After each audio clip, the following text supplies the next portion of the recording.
30 or 40 years ago, in one of those gray towns along the Burlington Railroad, which are so much grayer today than they were then, there was a house well known from Omaha to Denver for its hospitality and for a certain charm of atmosphere.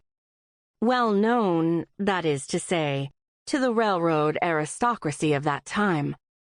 Men who had to do with the railroad itself, or with one of the land companies, which were its byproducts.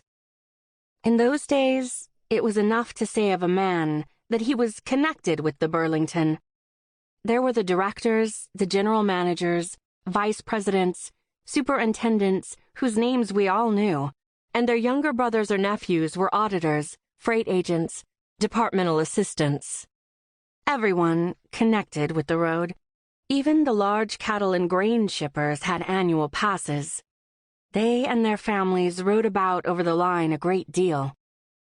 There were then two distinct social strata in the prairie states: the homesteaders and handworkers, who were there to make a living, and the bankers and gentlemen ranchers who came from the Atlantic seaboard to invest money and to develop our Great West, as they used to tell us. When the Burlington men were traveling back and forth on business not very urgent, they found it agreeable to drop off the express and spend a night in a pleasant house where their importance was delicately recognized, and no house was pleasanter than that of Captain Daniel Forrester at Sweetwater. Captain Forrester was himself a railroad man, a contractor who had built hundreds of miles of road for the Burlington, over the sagebrush and cattle country, and on up into the Black Hills. The Forrester place, as everyone called it, was not at all remarkable. The people who lived there made it seem much larger and finer than it was. The house stood on a low round hill, nearly a mile east of town. A white house with a wing, and sharp sloping roofs to shed the snow. It was encircled by porches, too narrow for modern notions of comfort, supported by the fussy, fragile pillars of that time, when every honest stick of timber was tortured by the turning lathe into something hideous. Stripped of its vines and denuded of its shrubbery, the house would probably have been ugly enough. It stood close into a fine cottonwood grove that threw sheltering arms to left and right and grew all down the hillside behind it. Thus placed on the hill, against its bristling grove, it was the first thing one saw on coming into Sweetwater by rail, and the last thing one saw on departing. To approach Captain Forrester's property, you had to first get over a wide, sandy creek which flowed along the eastern edge of the town. Crossing this by the footbridge, or the ford, you entered the captain's private lane, bordered by Lombardy poplars, with wide meadows lying on either side. Just at the foot of the hill on which the house sat, one crossed a second creek by the stout wooden road bridge. This stream traced artless loops and curves through the broad meadows that were half pasture land, half marsh. Anyone but Captain Forrester would have drained the bottomland and made it into highly productive fields.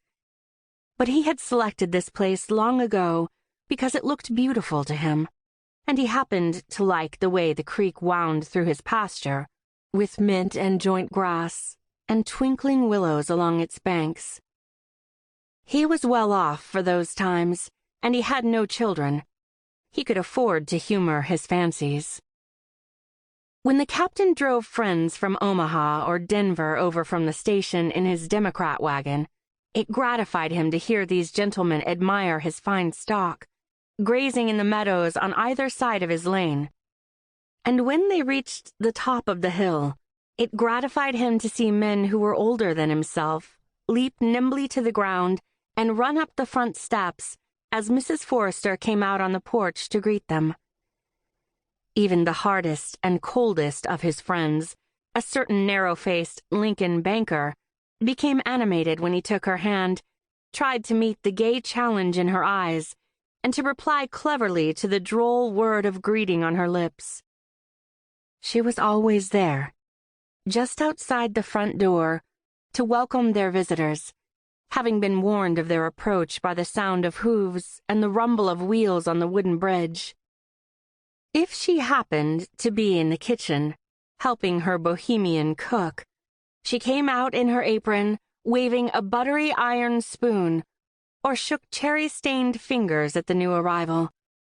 She never stopped to pin up a lock. She was attractive in dishabille, and she knew it.